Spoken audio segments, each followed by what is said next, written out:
우리가 살아가면서 특별히 의미가 있는 그런 시기들 또 그런 사건들이 있습니다. 저기에는 1986년이 아주 의미 있는 해였는데요.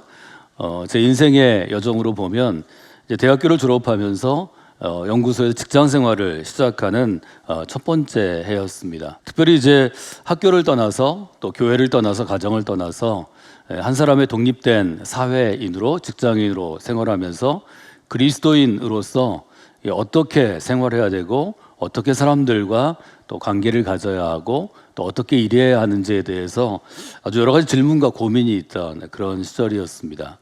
또 제 신앙적으로 보면 1986년 봄부터 그 당시 제가 섬기던 서울의 한 개척교회에서 그해 고등학교를 졸업한 그리고 대학교에 들어간 86년도에 86학번 청년 중에서 세 사람을 목사님이 정해 주셔서 제자 훈련을 이제 시작한 것이 그해 제게는 아주 큰 하나의 신앙적인 사건이 됐습니다.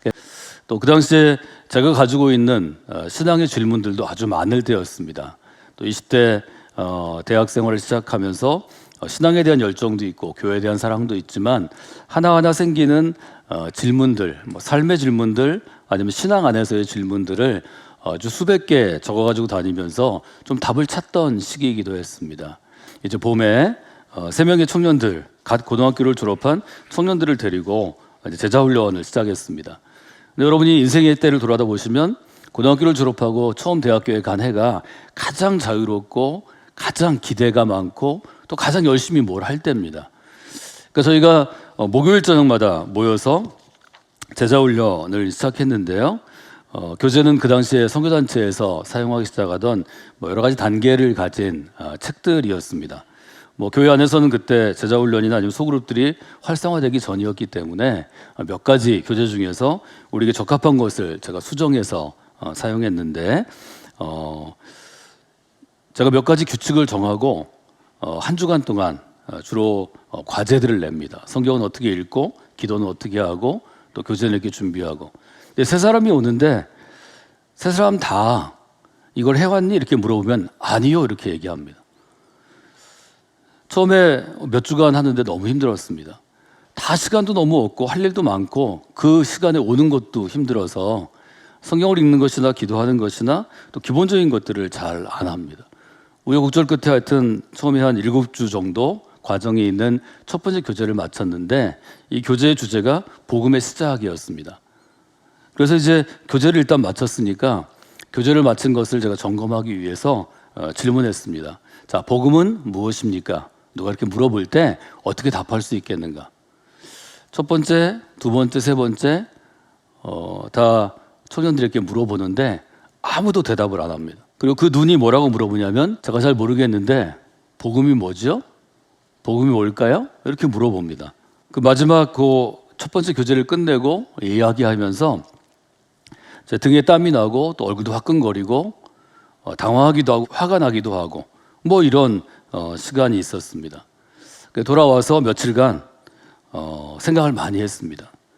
복음에 대해서 그래도 짧은 교재를 우리가 보고 또 공부하고 성경을 여러 곳 찾아 읽고 했는데 이게 대답하기가 어렵구나. 신앙에 대한 질문에 대해서 답할 때 저는 세 가지 정도의 어떤 기준을 가지고 답하는 것을 연습하라 이렇게 말씀을 드렸습니다. 오래전에 제가 진짜 가수의 특징에 대해서 한 가수를 예로 들어서 말씀을 드렸는데요. 지금 저희가 유튜브로 함께 라이브 중계를 하기 때문에 다시 영상을 볼 수는 없습니다. 한 그룹을 했던 김진호라는 가수가 27살쯤 됐을 때 가족사진이라는 노래를 불렀는데요. 이때 진짜 가수의 특징은 무엇인가? 즉 진짜 가수와 가짜 가수를 가리는 한 프로그램에 나와서 이분이 가짜 가수한테 져서 떨어집니다. 떨어지고 나서 얘기했을 때 이 청년의 이야기, 청년 가수의 이야기를 하면서 진짜 가수의 특징을 얘기한 적이 있습니다. 여러분이 진짜 가수가 되려면 첫 번째로는 자기 목소리로 노래할 줄 알아야 한다. 제가 이렇게 말씀을 드렸습니다. 노래를 잘하든 못하든 자기 목소리로 하는 사람의 노래를 우리가 기억하게 됩니다. 가창력이나 아니면 음악적인 면으로 잘하는 사람도 있고 평범할 수도 있는데 가장 중요한 것은 자기 목소리로 이야기하는 거다. 자기 목소리로 노래하는 거다. 자기 목소리가 중요하다고 말씀을 드렸습니다. 신앙도 마찬가지입니다. 예를 들면 복음에 대해서 우리가 노래로 표현한다면 자기 목소리로 복음을 노래할 줄 알아야 합니다.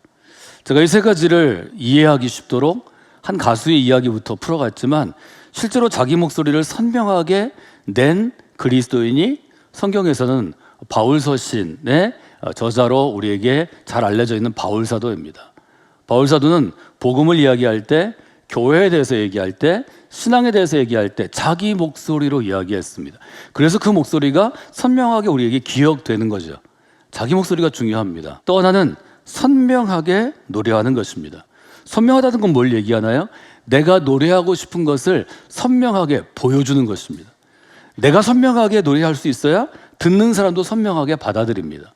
말하자면 그림이라면 선명하게, 예를 들어서 우리 교회 공동체에 지금 예배 광경을 그린다. 그럼 그것이 예배가, 자기가 생각하는 예배가 거기에 다 녹아져 있어야 합니다. 선명한 것은 곧 전달하는데 굉장히 중요한 통로가 됩니다. 선명하게 전달하려면 내가 잘 알아야 합니다. 내가 이해해야 합니다. 내가 경험해야 합니다. 내가 깨달아야 합니다.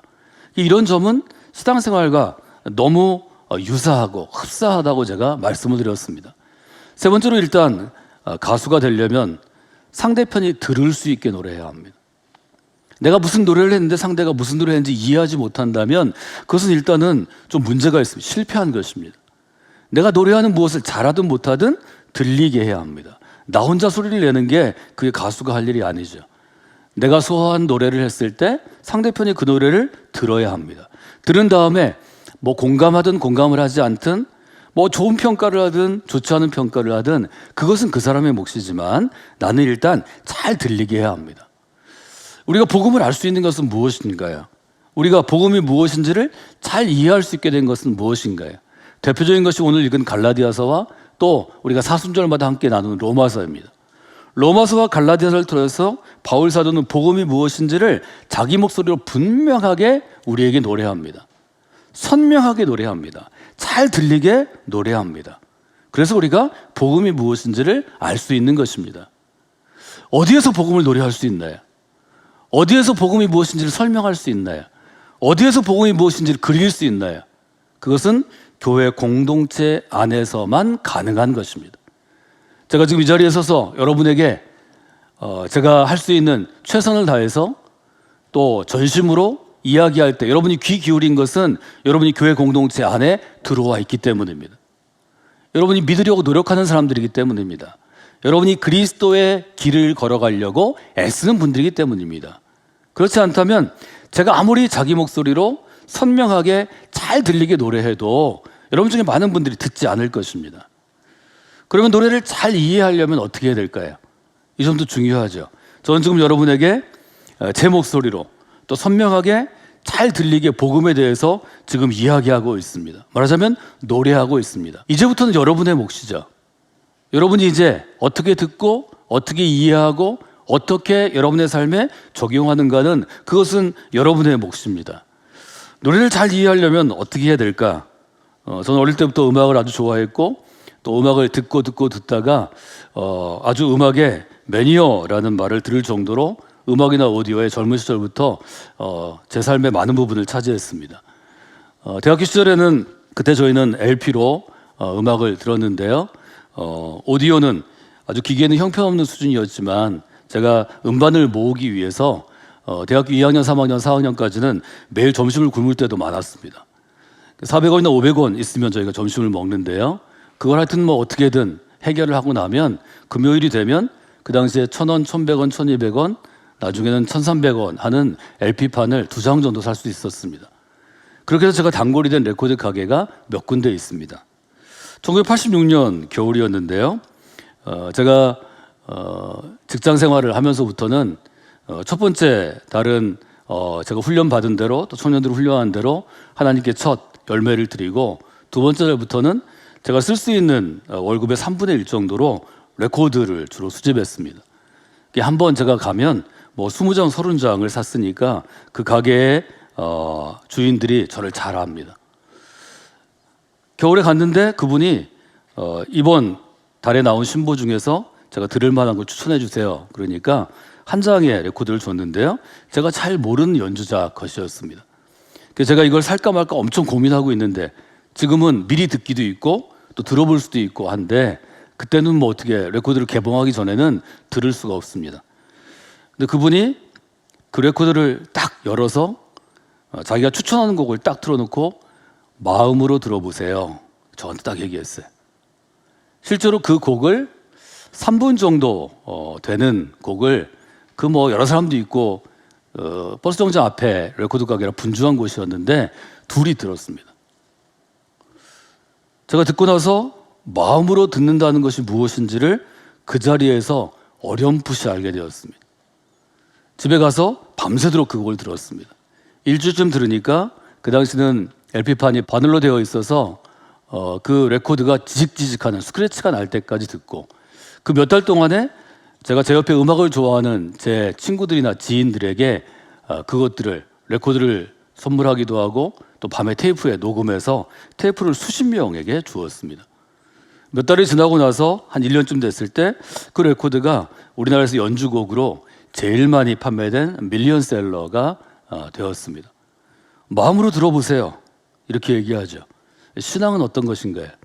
신앙은 일단 마음으로 듣는 것입니다. 하늘의 소리, 하늘의 진리, 하나님의 음성을 듣는 것은 마음의 눈과 귀가 열려야 가능합니다. 에베소 1장은 제가 여러분에게 기도의 모델로, 기도의 모범으로 여러분이 계속해서 참고하고 또 여러분들이 묵상하고 또 실제로 기도할 때 사용하시도록 권하는 것입니다. 17절에 이렇게 시작하죠. 주 예수 그리스도의 하나님 영광의 아버지께서 첫째 지혜와 계시의 영을 여러분에게 주셔서 하나님을 알게 하시고 지혜와 계시의 영, 지혜의 영, 계시의 영, 즉 우리의 영적인 분, 거룩한 영이라고 부르는 영의 영역을 얘기합니다. 두 번째 이렇게 얘기합니다. 너희 마음의 눈을 밝히사. 마음의 눈이 밝혀져야 볼 수 있는 것들이 있습니다. 복음의 핵심들이 들어가죠. 부르심의 소망이 무엇이며 성도 안에서 그 기업의 영광의 풍성함이 무엇이고 우리에게 베푸신 능력의 지극히 크심이 어떠한지를 알게 하기를 원하노라.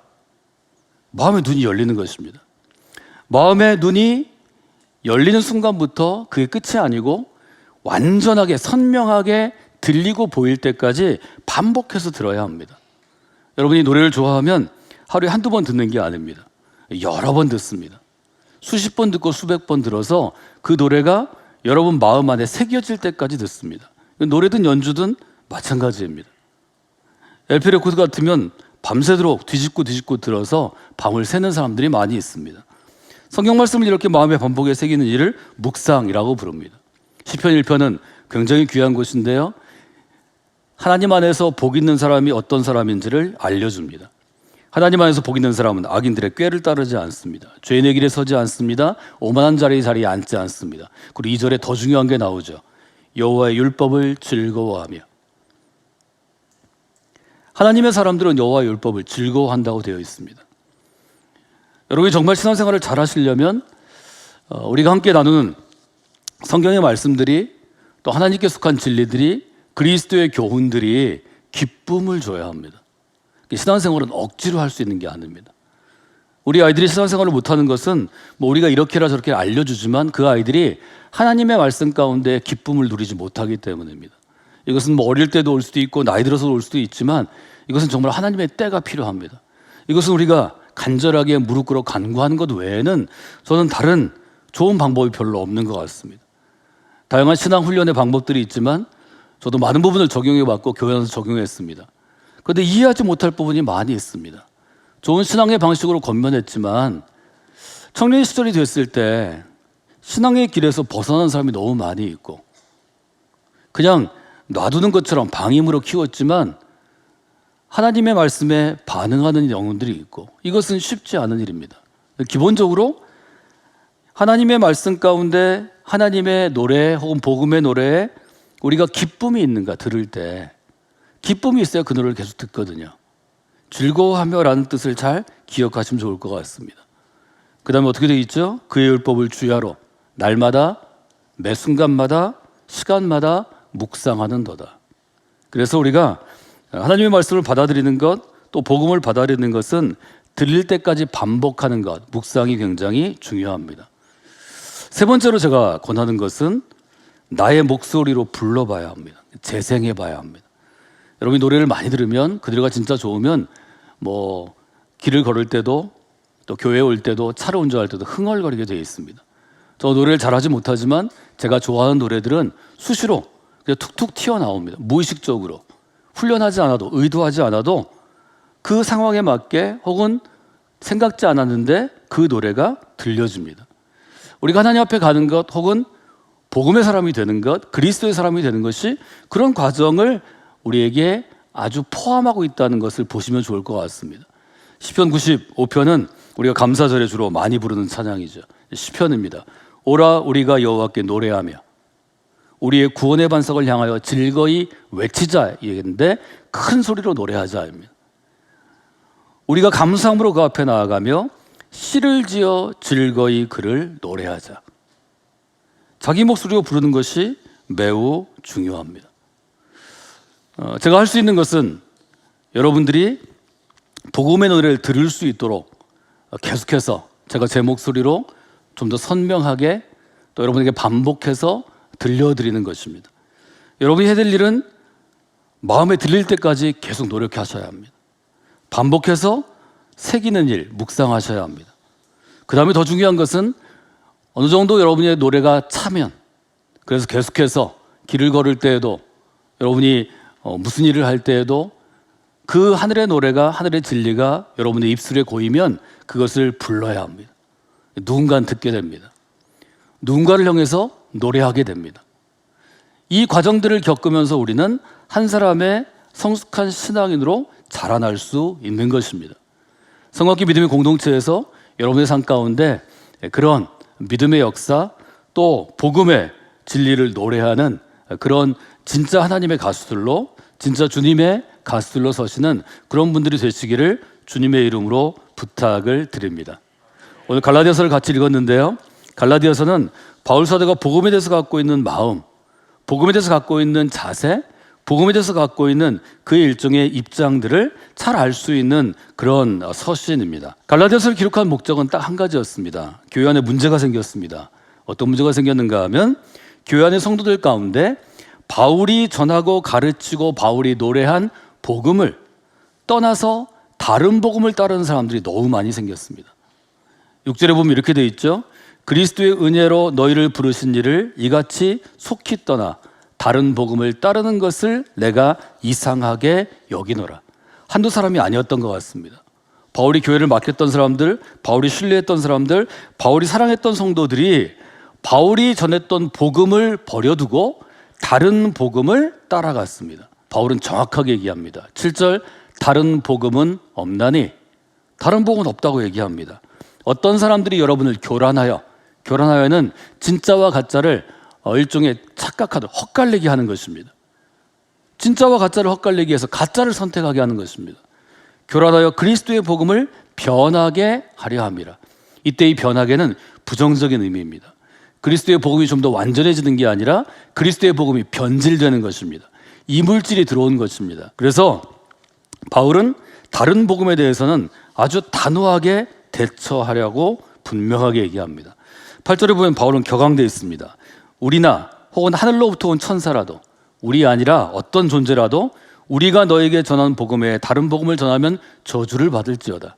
바울은 사랑하고 축복하는 사람이었습니다. 그런데 저주를 얘기합니다. 그 정도로 지금 신앙에 있어서 이 복음의 문제가 중요하다고 바울은 판단하고 생각하고 목회하는 거죠. 9절에 보면 우리가 전에 말하였거니와 내가 지금 다시 말하노니 만일 누구든지 너희가 받은 것 외에 다른 복음을 전하면 저주를 받을 것이다. 이것은 매우 중요한 것입니다. 바울이 전한 복음을 우리는 은혜의 복음이라고 이름 붙입니다. 은혜의 복음은 어떤 것인가요? 지난주에 우리가 일용할 은혜를 주시었고 이렇게 말씀을 나누었는데, 은혜의 복음이라는 것은 하나님이 베풀어 주신 사랑인데 받을 만한 조건이 되지 않는 사람에게 주시는 사랑입니다. 좀 쉽게 얘기하면 조건 없는 사랑입니다. 영어로는 unconditional love라고 부릅니다. 세상은 조건 있는 사랑입니다. 네가 나한테 잘하니까, 네가 너무 예쁘니까, 네가 내 취향이니까 내가 널 좋아할게. 내가 너에게 은혜를 베풀게, 사랑을 줄게 이렇게 얘기합니다. 하나님께서는 우리를 보실 때 조건 없는 사랑으로 우리를 선택하시고 부르시고 구원하신다는 것입니다. 바울이 다른 복음을 경계한 것은 율법주의자들처럼 하나님의 은혜로 예수 그리스도 안에서 주시는 믿음으로 인한 구원이 아니면 종교적인 의식과 행위를 강조하기 때문에 조건 있는 사랑을 말하기 때문입니다. 여러분, 교회 안에 조건 있는 사랑이 들어오면 한 성도의 마음 가운데 조건 있는 사랑을 인정하기 시작하면 그는 기독교라고 종교 안에 쓸 수는 있지만 그리스도의 사랑은 아닙니다. 복음의 사랑은 아닙니다. 이 점을 여러분이 잘 생각하셔야 합니다. 이 땅의 모든 종교는 은혜가 있고 사랑이 있지만 여기에 조건을 붙입니다.